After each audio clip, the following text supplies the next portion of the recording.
किसी भी भाषा की जो सबसे छोटी इकाई होती है उसको हम क्या कहते हैं? अक्षर कहते हैं। क्यों कहते हैं अक्षर? सबसे छोटी इकाई क्यों है? क्योंकि उससे ज़्यादा उसको डिवाइड नहीं किया जा सकता। जैसे मैंने यहाँ पे लिखा रा, क्या लिखा? रा। इसमें से हम दो अक्षर निकाल सकते हैं, तो निकालेंगे रा और एक निकालेंगे आ। ठीक है। अब इस र को हमें और ज़्यादा डिवाइड करना है, क्या करना है? पॉसिबल है क्या? नहीं हो सकता। तो अब ये र क्या हो गया? ये अक्षर हो गया। अच्छा, ये र हो गया, ये वर्ण हो गया या फिर अक्षर हो गया। इसको और ज़्यादा नहीं बांटा जा सकता। साइंस की भाषा में हम जिसे परमाणु कहते हैं, सबसे छोटा अणु, अणु से भी छोटा परमाणु, जो सबसे छोटा होता है परमाणु को और ज़्यादा विभाजित नहीं किया जा सकता। ठीक है। तो ये एक प्रकार की किसी भी भाषा का परमाणु है। जितने भी अक्षर हैं हमारे वर्णमाला के, वो सब क्या है? भाषा के परमाणु में वो अक्षर है।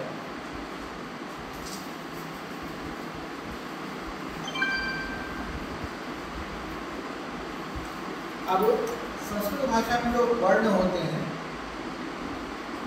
वो कम से कम दो प्रकार के होते हैं। एक हो गया स्वर, दूसरा हो गया व्यंजन, तीसरा एक और प्रकार है वो मैं थोड़ा सा आगे आपको बताऊंगा। लेकिन मूल ये है स्वर और व्यंजन। अब स्वर कौन कौन से होते हैं? तो उसमें एक होता है ह्रस्व, एक आता है दीर्घ, एक आता है प्लुत। ह्रस्व, दीर्घ और प्लुत। संस्कृत भाषा का कमाल देखो, दीर्घ लिखते समय मात्रा भी दीर्घ ही होती है। छोटी मात्रा लगा करके हम दीर्घ नहीं लिखेंगे। हुआ? अब ह्रस्व स्वर कौन कौन से होते हैं? ह्रस्व का मतलब होता है छोटा, दीर्घ का मतलब बड़ा बड़ा, और प्लुत का मतलब सबसे बड़ा। ठीक है। प्लुत के अंतर्गत ये दोनों स्वरों का भी समावेश होता है। अभी आगे देखेंगे। ह्रस्व मतलब छोटा, छोटा मतलब कि जिसके उच्चारण में हमें सबसे कम समय लगता है। ठीक है। भाषा का कार्य क्या है? बोलना, है ना। तो यहाँ पर जितना भी हम कार्य करेंगे वो बोलने से रिलेटेड हो। तो ह्रस्व स्वर किसे कहेंगे? जिसके उच्चारण में क्या हो? सबसे कम समय का, सबसे कम समय मतलब एक मात्रा का समय लग जाएगा। एक मात्रा, एक सेकंड आप अपने हिसाब से डिसाइड कर सकते हैं। ह्रस्व स्वर कौन कौन से हो? ई, उ और ए, रू, लू। ठीक है। ये 5 स्वर हैं, ये ह्रस्व स्वर कहलाते हैं। ठीक है। और ई, उ, रू और लू लिख लीजिए आप। ठीक है। अब ये जो लू नाम का जो स्वर है संस्कृत के अलावा और किसी भाषा में नहीं है। ठीक है। और संस्कृत में भी स्पेशली आपको वेद आदि में, मंत्र आदि में इसका प्रयोग देखने को मिलेगा। बाकी सामान्य संस्कृत में इसका प्रयोग देखने को नहीं मिलता। बाकी जो 4 स्वर हैं, ये चारों स्वर आपको अन्य भारतीय भाषाओं में भी देखने को मिलते हैं। ठीक है। अ का प्रयोग मिलता है, ई का मिलता है, ऊ का मिलता है, रू का मिलता है। अब अगला आता है अपना दीर्घ स्वर। दीर्घ स्वर कौन कौन से होते हैं? दीर्घ पहली बार तो कहेंगे किसे? जिसको बोलने में ह्रस्व से डबल समय लगता है। ह्रस्व स्वर को बोलने में हमें जितना समय लगता है उससे डबल जिसमें लगे समय, उसको हम कहेंगे दीर्घ। ठीक है। तो अ का बड़ा रूप क्या हो गया? आ। ई का बड़ा रूप ई, ऊ का बड़ा रूप ऊ, रू का बड़ा रूप बड़ा रूप। ठीक है। 4 तो ये हो गए। इसके अलावा अ और ई को मिला करके क्या बनता है? एक। ठीक है। फिर अ या आ और ए को मिला करके बनता है आई। इसको इसको मिलाएंगे तो ओ, और ओ प्लस अ को मिलाएंगे तो औ। इस प्रकार से ये हो गए हमारे 8 स्वर हो गए जो क्या है? दीर्घ स्वर।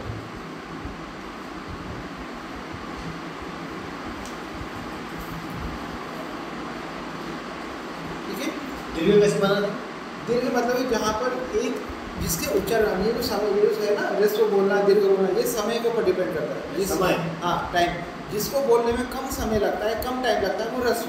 जिसको बोलने में ज़्यादा समय लगता है वो दीर्घ। अब अ को बोलने में और आ को बोलने में समय अंतर होता है। तो ये जितने भी स्वर हैं, आ, ई, उ, रू, ए, ऐ, ओ, औ, ये सब क्या है? दीर्घ स्वर। इन दीर्घ स्वरों में ये जो है नीचे के 4 कहीं कहीं आपको ये संयुक्त स्वर नाम से भी देखने को मिल जाएंगे। कुछ कुछ जो है भाषाकार जो है वो इनको संयुक्त स्वर बोलते हैं, क्योंकि 2 स्वरों से मिलके बने। जैसे ए जो है वो क्या है अ और ई से मिलके बना है, आई जो है वो अ और ए से मिलके बना है, ओ जो है वो अ और उ से मिलके बना है, फिर अ और ओ को मिलाया तो औ बन गया। ठीक है, तो ये सब चीज़ें क्या है कि ये 2 लोगों से मिलकर के जो बनी है, इसलिए इनको संयुक्त भी कह दिया गया। ठीक है, या वो संयुक्त होने जब 2 से मिलके बने तो इनको समय भी दूर ना लगेगा बोलने में, इसलिए कि किसके अंदर आ जाते हैं, दीर्घ के अंदर। अब एक होता है प्लुत। प्लुत का मतलब होता है बोलने की पद्धति है, टेक्निक है। जैसे मान लीजिए यहाँ से लगभग 40 मीटर 50 मीटर दूर एक राम नाम का व्यक्ति खड़ा है। ठीक है, आपको उसका आवाज़ लगाना है राम। आवाज़ कैसे लगाएंगे, आवाज़ लगा के बताइए। राम राम, हाँ हे राम बोले राम, ऐसा बोलिए। तो राम शब्द अपन ने बोला तो उसमें क्या हुआ, मैंने र बोला, फिर आ बोला, फिर म बोला और फिर अ बोला। इसमें इन चारों अक्षरों में सबसे ज़्यादा समय तक हमने किस अक्षर को बोला? राम। आ। तो ये आ जो स्वर है, किसी को भी पुकारने के लिए, संबोधित करने के लिए जिस शब्द का जो अक्षर, वो भी स्वर, जो स्वर सबसे अधिक समय तक बोला जाता है उसे प्लुत कहते हैं। ठीक है, तो ये अब यहाँ पे देखो र ये व्यंजन है, म भी व्यंजन है, और ह्रस्व स्वर है, आ दीर्घ स्वर है, लेकिन ये जो आ दीर्घ स्वर है इसका उच्चारण सबसे लंबा हुआ है, इसलिए इसका क्या हो गया, प्लुत हो गया। ठीक है, उच्चारण की दृष्टि से जिस स्वर को 2 से अधिक मात्रा का समय लगता है बोलने में, उसे हम प्लुत स्वर कहते हैं।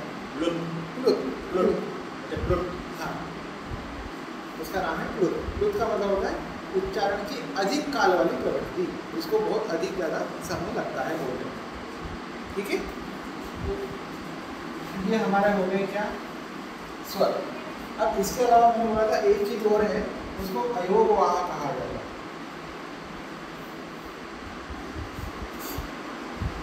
अरे अयोगवाह क्या है, तो मैंने जैसा अभी बताया आपको, संस्कृत क्या है, ये जो शब्द है ये शब्दों से ही अपनी परिभाषा निकलवा देते हैं। ठीक है, वाह का मतलब होता है वहन करना, वाह का मतलब वहन करना। जैसे काम शब्द में ये र जो है ये आ का वहन करना, म में जो अ है, अ दिख रहा है क्या आपको, नहीं दिख रहा है, इस म ने अपने ऊपर अ को लादा हुआ है, अपने अ को पहना हुआ, अ का वहन कर रहा है वो। ठीक है, तो जो अक्षर योग के रूप में वहन करते हुए दिखते हैं, मतलब कि जैसे हमने क्या लिखा र और आ, अब इसको लिखते समय अपन र आ ऐसे लिखते हैं क्या, नहीं, अपन क्या करेंगे, रा लिखते हैं, ऐसे करेंगे। मतलब ये जो आ था, इस आ का केवल प्रतीक मात्र इसमें रह गया। ठीक है, पूरा का पूरा आ उसमें नहीं आया।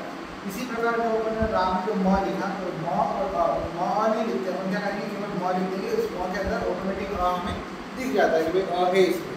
तो ये क्या होगा, ये योग वहाँ पर साथ में मिलकर चलने वाले हैं, जिनको अपनी अलग से आइडेंटिटी नहीं चाहिए। भाई जितने भी स्वर हैं ये बोल रहे हैं कि भाई ठीक है कोई बात नहीं, हमें एक छोटा सा प्रतीक मात्र दे दो कि लोगों को समझ में आ जाए कि हम हैं। लेकिन ऐसे वर्ण या ऐसे अक्षर जिनको अपनी अलग से आइडेंटिटी चाहिए, भाई हम साथ में तो रहेंगे लेकिन हमें दिखना चाहिए। मंत्री जी के साथ में बहुत सारे लोग होते हैं, कुछ लोग होते हैं बैकग्राउंड में काम करते हैं, लोगों को पता नहीं लगता, कुछ होते हैं मंत्री के साथ फोटो खिंचाना है मुझे, तो वरना उनको पता नहीं लगेगा मैंने काम किया। ठीक है, तो ऐसे जो लोग हैं वो अयोगवाह। तो अयोगवाह में 2 वर्ण आते हैं, एक आता है अनुस्वार और विसर्ग। कहीं भी आप देखेंगे अनुस्वार में ये जो अ शब्द है, ये अ शब्द का प्रतीक मात्र के लिए दिया गया है। वस्तुतः अनुस्वार का जो है फॉर्मेट वो कैसा है, ये है और ये है। अब जहाँ कहीं भी हमें अनुस्वार दिखाना तो ये लगाना ही पड़ेगा, चाहे वो छोटा अक्षर हो या बड़ा अक्षर हो, ह्रस्व हो, दीर्घ हो। ठीक है, इसलिए इनको अयोगवाह कहा, क्योंकि साथ तो होते हैं, तो साथ होते हुए भी साथ नहीं होते, इनको अपनी अलग से आइडेंटिटी चाहिए। ठीक है, तो ये जो 2 वर्ण हैं, ये दोनों वर्ण क्या हैं, अयोगवाह कहलाते हैं। ठीक है, ये हो गए हमारे क्या, स्वर वर्ण। मराठी में उसको स्वराली बोलते हैं। इसको ना स्वराली। स्वराली इसलिए कह सकते हैं क्योंकि जिसके भी अंत में लगता है, कभी भी व्यंजन के अंत में नहीं लगता, वो स्वर के अंत में ही लगेगा। कोई भी अनुस्वार या विसर्ग देख लो, व्यंजन के लास्ट में देखने को नहीं मिलता। हमने लिखा राम, ये जो राम का जो विसर्ग है ना, ये अ के लास्ट में है। हमने जैसे लिखा विष्णु, यहाँ पे उ के लास्ट में है, न के लास्ट में नहीं है, इसलिए उसको मराठी में स्वरादि कह दिया जाता है, क्योंकि जो स्वर के बाद में लगे, स्वर जिसके आदि में है, आदि यानी प्रारंभ। हो गया। अब अगला जो है हमारा क्या है, व्यंजन। अब व्यंजन कितने होते हैं, तो क से शुरू हो गया अपना व्यंजन की परंपरा, ठीक है। तो सबसे पहले क, च, त, प। अब देखिए, एक बचपन से बहुत से बच्चों के मन में ये प्रश्न होता है कि क के बाद ही ख क्यों आता है, ख के बाद में ग क्यों आता है, ग के बाद में ख क्यों आता है, इसके बाद में ये जो सीरीज है क ख ग घ ङ, ये ऐसी ही क्यों बनी है। क के बाद में च लिख देंगे तो यहाँ पे फांसी हो गई, जेल में डाल देंगे, क्यों नहीं लिख सकते।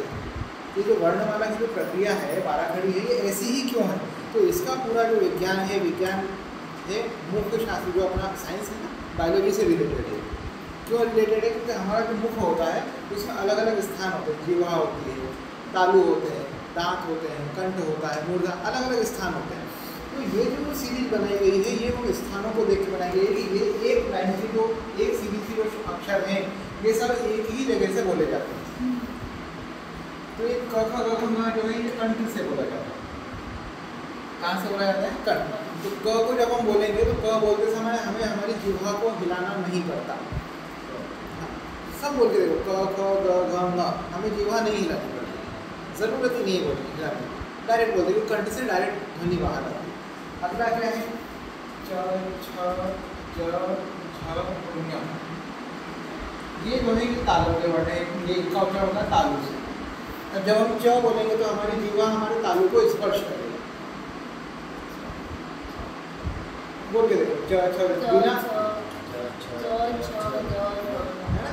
अगर हम तालु को स्पर्श न करें तो च वाली सीरीज नहीं बोल सकते, इसीलिए च के बाद में छ के बाद में ये जितने भी वर्ण हैं ये सब एक के बाद एक क्रम में लगे हुए हैं, क्योंकि इनका उच्चारण समान है। इसी प्रकार ट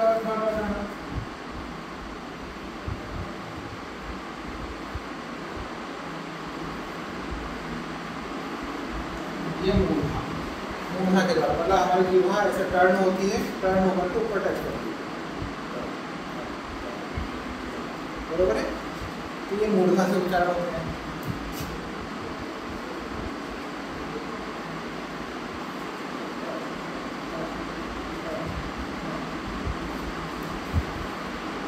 उच्चारण करते समय हमारी जिह्वा दांतों को टच करती है, बिना दांत को टच करे। तो देखिए, जो भी जिनकी अवस्था बूढ़ी हो जाती है, जो लोग 70-80 से पार, उनको अगर दांत नहीं है तो वो ये वाले वर्ण नहीं बोल पाते।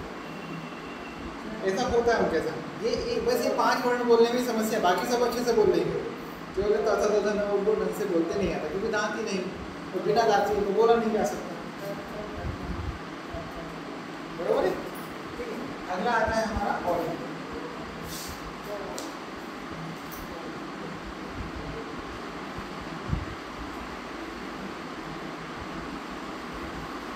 ये औष्ठ्य वर्ण जो होठों के द्वारा बोले जाते हैं।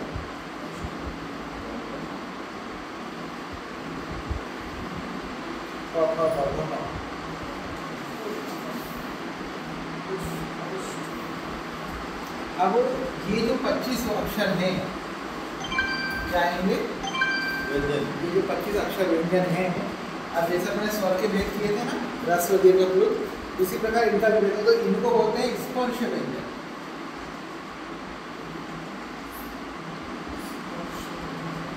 अब स्पर्श व्यंजन क्यों बोलते हैं, स्पर्श का मतलब क्या होता है, टच करना, छूना। तो हमारी जिह्वा इनको बोलते समय मुख के अलग अलग भागों को स्पर्श करती है, इसलिए इनका नाम क्या हो गया, स्पर्श व्यंजन हो गया।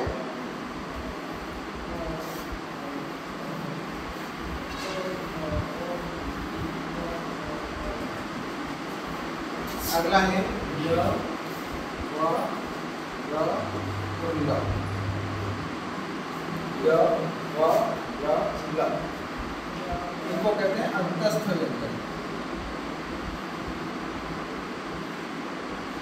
अंतस्थ, अंतस्थ क्यों कहते हैं?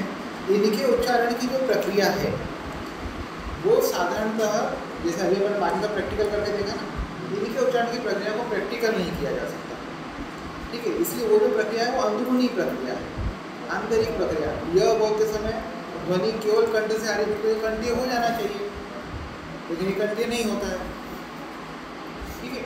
फिर वह बोलते समय जो है ये तो सीधा वह जो है सीधा कंठ से आ रहा है, ये भी कंठ हो जाना चाहिए, लेकिन ऐसा। अब ये जो है यह एक दो अक्षरों से मिलकर बना है वह। जब संधि के समय पे अपन इसको पढ़ेंगे, आगे धीरे धीरे सारा पूरा करेंगे, तो संधि में क्या होता है, अ और उ का संयोग होता है, ठीक है। इसी प्रकार व में अ और उ का संयोग बता गया है। तो जब एक स्वर और जो दो स्वरों से मिलकर अगर कोई एक नया व्यंजन वर्ण तैयार हो रहा है, ठीक है, तो वहाँ पर वो जो प्रक्रिया है वो अंतस्थ कहलाती है। तो ये चार वर्ण क्या है, अंतस्थ व्यंजन। संधि के समय में इसको अच्छे से एक्सप्लेन करता हूँ। अगला आता है स, श, श, श और ह। इसको बोलते हैं ऊष्म व्यंजन।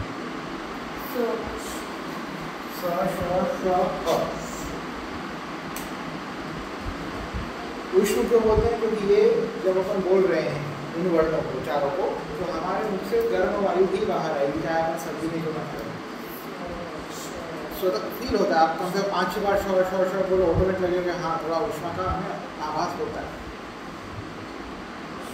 कोई भी इन चारों में से एक ही अक्षर को 5 से 6 बार बोल के देखिए, प्रैक्टिकली करके देखिए, होता है। इसीलिए इनका नाम हो गया ऊष्म व्यंजन, ठीक है। इतने प्रकार के व्यंजन हमारे इसमें पाए जाते हैं। अब कुछ जो है संयुक्त व्यंजन होते हैं। अब संयुक्त ध्वनि की कोई स्पेसिफाइड कोई संख्या नहीं है, आप कितने भी बना सकते हैं। क के साथ क जोड़ दिया तो डबल क हो गया, वो संयुक्त हो गया। लेकिन कुछ संयुक्त व्यंजन ऐसे होते हैं जिनका स्वरूप बदल जाता है। जैसे मान लीजिए मैंने आधा क और क इन दोनों को मिला दिया तो कैसा बनेगा, ऐसा करके क बन जाएगा, है ना। मैंने आधा क और त को मिला दिया, जैसे रक्त शब्द है तो ये बन जाएगा। इसमें क्या है, इस क का और त का कोई स्वरूप चेंज नहीं हो रहा है, वो सीधे सीधे समझ में आ रहा है। कुछ संयुक्त व्यंजन ऐसे होते हैं जिनका स्वरूप बदल जाता है। जैसे मान लीजिए मैंने क और षटकोण वाले श को मिला दिया, फिर क्या बनेगा, तो इन दोनों को मिलाने से बनता है ये क्षत्रिय वाला। अच्छा हाँ, क और श से मिला करके श बनता है। क और र को मिला दिया तो क्या बनेगा, त्रिशूल वाला। तो हम ऐसे ऐसे अक्षर लिख लेते हैं उसमें संयुक्त में जिनका स्वरूप बदल जाता है।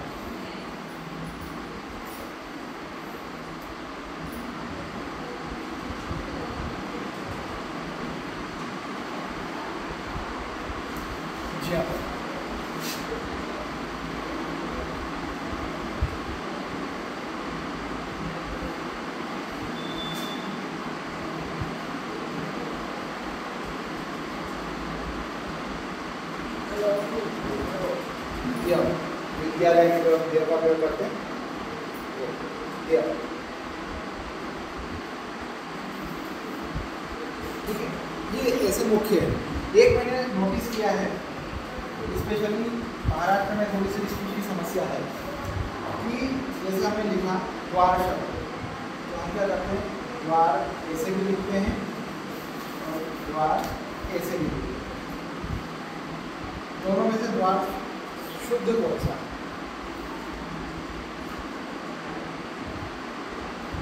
ये वाला 1 नंबर वाला है, 2 नंबर वाला, 2 हो सकता है। अपन जो लिखते हैं, जो कोमल अपन लिखते हैं वो अपन क्या लिखते हैं, मैक्सिमम ये लिखते हैं, है ना। लेकिन ये गलत है। शुद्ध कौन सा होता है, ये कैसे होता है वो भी मैं आपको बता दूँ। ये द्वार शब्द जो है इसमें आगे का तो छोड़ देते हैं, मुख्य समस्या आती है यहाँ पर द्वा। तो इसमें क्या है, द आधा है और व पूरा है। पूरा मतलब इसके साथ अ जुड़ा हुआ है। और यहाँ लिखते समय क्या हो रहा है, व आधा हो जा रहा है तो द पूरा हो जा रहा है ना। हमें लिखना क्या है, द को आधा लिखना है और व को पूरा लिखना है। इसलिए और कभी भी ये चीज़ नोटिस की, जो भी अक्षर पूरा होता है जिसके साथ स्वर लगा होता है वो हमेशा नीचे होता है। और जो अक्षर आधा होता है वो हमेशा ऊपर होता है। द्वार में द कैसे आता है? हाँ, द आधा ही है, दो आधा द और रो पूरा बोलते हैं ना, द्वार। अच्छा, बोलते वक्त तो आधा आधा है ये आधा द। हाँ, द्वार वाह पूरा बोलते हैं। वाह पूरा बोलते हैं, लेकिन लिखते समय पर वो आधा लिखते हैं और द पूरा लिखते हैं। हाँ, ये असली गलती है। ये ऊपर का सही है। हाँ, तो कभी भी हम जो उच्चारण कर रहे हैं उसमें हमें ध्यान देना चाहिए कि स्वर किसके साथ लगा हुआ है। जिसके साथ, जिस भी व्यंजन वर्ण के साथ स्वर लगा है वो पूरा है, जिस व्यंजन वर्ण के साथ स्वर नहीं लगा है वो आधा है। ये आया समझ में? तो क्या ध्यान में रहेगा हमेशा, जो आधा अक्षर होता है वो हमेशा ऊपर आता है, ठीक है। जो पूरा अक्षर होता है वो हमेशा नीचे आता है। कैसे याद रखेंगे? एक बार क्या हुआ, एक पिता और पुत्र दशहरे का मेला देखने गया, ठीक है। अब गए मेले में, थोड़ा सा लेट पहुँचे, पिताजी तो व्यस्त थे काम में, लेट पहुँचे। बेटे ने बोला आज तो मुझे रावण देख के आना है, बिना रावण देखे मैं आऊँगा नहीं, पापा मैं खाना नहीं खाऊँगा। ठीक है चलो रावण देख के आते, गए पिता पुत्र दोनों। और वहाँ जैसे पहुँचे तो बहुत भीड़ थी, बहुत ज़्यादा। अब पिताजी बड़े थे, उनको ऐसे खड़े खड़े दिख रहा था कि रावण सामने, बच्चा छोटा सा, उसको रावण नहीं दिख रहा था। उसने मुझे भी रावण देखा, क्योंकि आए तो उसी के लिए थे। तो पिताजी ने क्या किया, बच्चे को गोदी में उठाया, कंधे पे बिठाया, रावण देख लिया, ठीक है। तो बच्चे को ही उठा करके उन्होंने ऊपर बिठाया। अगर मान लीजिए पिताजी को भी रावण नहीं दिख रहा होता तो क्या पिताजी बच्चे के कंधे पे बैठ सकते थे क्या? क्यों? वो परिपूर्ण है। तो जो व्यक्ति पूर्ण होता है वो हमेशा आधार बन के रहता है, आधार बन के रहता है। पूरा होता है परिपूर्ण वाला वो आधार बेस होता है, वो आधार बन के रहता है। जो अपूर्ण होता है उसको आधार की जरूरत होती है, ठीक है। तो वहाँ बच्चे को आधार की जरूरत थी, इसी प्रकार जो अक्षर अपूर्ण है उसको आधार की जरूरत है, उसको पूर्ण का आधार ही मिलेगा ना, ठीक है। इतना आपको ध्यान में रखना है, लॉजिक। हाँ ठीक है। तो इस प्रकार से इतने हमारी वर्णमाला के इतने अक्षर हैं, ठीक है। आज का इतना रखते हैं अपन।